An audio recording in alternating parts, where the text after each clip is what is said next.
Hello বন্ধুরা, সবাই কেমন আছো? আশা করি যে যেখান থেকে ভিডিওটা দেখছো সবাই সুস্থ আছো, ভালো আছো।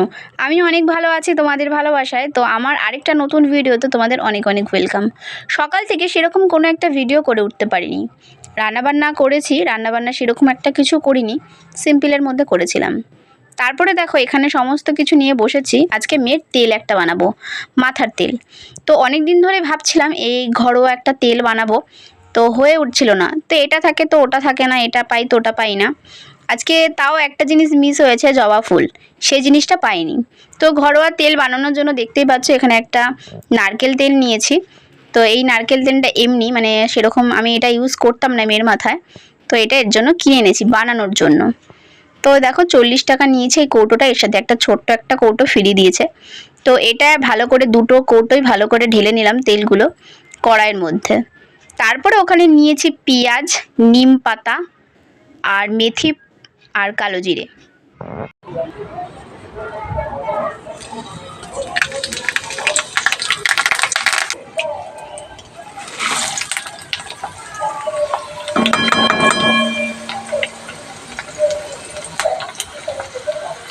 হ্যালো বন্ধুরা, তো সকাল থেকে সেরকম কোনো ভিডিও করিনি।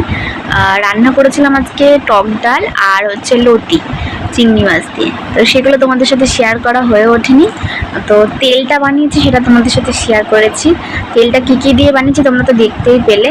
ওখানে কালো জিরে ছিল, মেথি ছিল, নিম পাতা ছিল, আরও পেঁয়াজ ছিল, এইগুলো ছিল। তারপরে তেলটা ঠান্ডা করে এখন দুপুর হয়ে গেছে, এখন আমরা খাওয়া দাওয়া করে ঘুমাবো। তেলটা এর মধ্যে এখন ঢেলে নিয়েছি। আর নিচে দেখো মেথি দিয়েছি, দেখতে পাচ্ছ? মেথি মেথি দিয়ে এমনি জাল দিয়েছি, তারপরে আবার মেথি কতগুলো এখানে ভিজিয়ে দিয়েছি।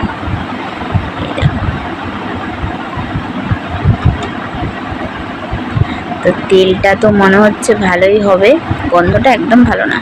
এরকম একটা বোতল খালি ছিল, তো সেই বোতলের মধ্যে ভরে নিয়েছি। এটা মেয়ের মাথায় অ্যাপ্লাই করব। আধ ঘন্টা আগে লাগিয়ে রাখবো, মানে স্কুল থেকে আনার পরে লাগিয়ে রাখবো, তারপরে শ্যাম্পু করে দিয়ে দেবো। মানে সপ্তাহে 2বার কি 3বার দেবো। তো চলো এটা ইউজ করে তোমাদেরকে পরে কোনো একটা ভিডিওতে বলবো যে কি উপকার পেয়েছি, আমি কোনো উপকার পেয়েছি কিনা।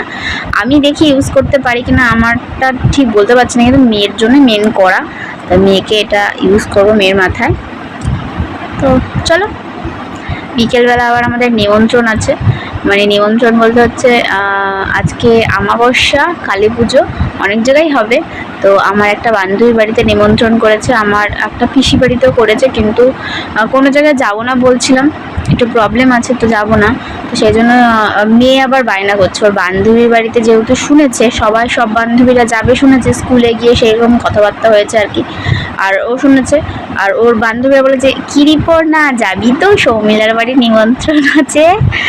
আর তখন থেকে শুরু করেছে, মানে মাথা পুরো পাগল করে দিচ্ছে। বিকালবেলা উঠেও যদি কান্নাকাটি করে, খুব বায়না করে, তাহলে যাব, না হলে আমার একটা খুব যাওয়ার ইচ্ছা নেই। তো চলো, তোমরা গেলে তো দেখতে পাবে, আর না গেলে আর কি করবো, না গেলে বাড়িতে যা যা করবো তোমাদের সাথে শেয়ার করবো। তো চলো এখন একটু ঘুমিয়ে নিই। মনে মনে ভেবেছিলাম যদি মেয়ে ঘুম থেকে উঠে বায়না করে, খুব কান্নাকাটি করে, বুঝিয়ে বলবো, কিন্তু না, এতটাই পরিমাণে কান্নাকাটি করছিল, বায়না করছিল। আমি কিন্তু সহজে ওর বায়না মেটাই না, বায়না খুব কম মেটাই। কারণ বায়না যদি সবসময় মেটাই না, তাহলে সেই বায়নাটা সব সময়ের জন্য মেটাতে হবে। তার জন্য আমি ওর খুব বায়নাতে গুরুত্ব দিই না। কিন্তু আজকে না প্রচণ্ডই কান্নাকাটি করছিল। আর তার মধ্যে আমার যে স্কুলের বান্ধবীরা আছে তারা বারবার করে ফোন করে বলছে প্লিজ চলো, তুমি না গেলে আমরা যাব না।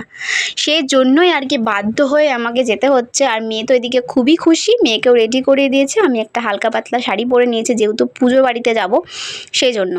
তো পুজোর জায়গায় গেলে তো একটু শাড়ি পরতে হয়, না হলে একটা ইচ্ছা ছিল না শাড়ি পরার। তো শাড়ি পরে নিয়েছি, আমরা এখন পুরোপুরি রেডি, বেরিয়ে পড়বো।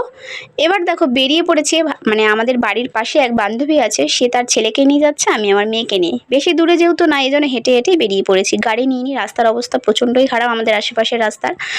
চলে যাব আরেকটা বান্ধবীর বাড়িতে। এই দেখো দেখতে পাচ্ছ ওর বাড়িতে চলে এসেছি। এবার ওকে সাথে নিয়ে আমরা 3 বান্ধবী মিলে চলে যাব আরেক বান্ধবীর বাড়িতে। তো চলে এসেছি, এখানে বসেও পড়েছি। ঠাকুরের ওপরে মানে ওপরে ঠাকুর পুজো হচ্ছে, তো সেখানে যাইনি, আর ভিডিও এই জন্য করতে পারিনি ঠাকুরের। এই দেখো এর বাড়িতে হচ্ছে পুজো, তো এই বাড়িতে আমরা এসেছি, কালী পুজো হচ্ছে, তো আমরা এর ঘরে বসেছিলাম, অনেকক্ষণ বসে সময় কাটালাম, কাটিয়ে একটু গল্প টল্প করলাম। এদিকে বাচ্চারাও তো খুব খুশি, সবাই একসাথে হয়েছে, মানে স্কুলের সব বান্ধবীরা, বন্ধু বান্ধবীরা সমস্ত একসাথে হলে যা হয় পুরো পারি, এই আর কি। তারপর আমিও এক কোণায় বসেছিলাম, একটু ভিডিও করছিলাম। তারপরে বেশি আর দেরি করিনি, পার্সেল নিয়ে চলে এসেছি। বসে খাইনি, তাহলে অনেকটা রাত্রি হয়ে যাবে, সেজন্য চলে এসেছি বাড়িতে পার্সেলটা নিয়ে। এখন দেখতেই পাচ্ছ ঘড়িতে বাজে 10:20। তো এখন চলে এসেছি বাড়িতে, এখন শাড়িটা ভাঁজ করে রেখে দেবো, তারপরে মেয়েকে খাওয়াবো, আমি খাবো, এই হচ্ছে ব্যাপার। আর আজকে চারিদিক থেকে প্রসাদ এসেছিল, যেমন শাশুড়ি মা নিয়ে এসেছিলো, তেমন শ্বশুরমশাই, সব চারিদিকে পুজো হচ্ছিলো, চারিদিক থেকে সবাই প্রসাদ নিয়ে এসেছে। আজকে প্রসাদের পুরো বাহার লেগে গেছিলো বাড়িতে। তো এই প্রসাদ খেয়ে রাত্রেবেলা ঘুমিয়ে পড়বো। হ্যালো বন্ধুরা, তো অর্ণা ওখানে স্কুলের HWটা করছে, করা হয়নি তাই।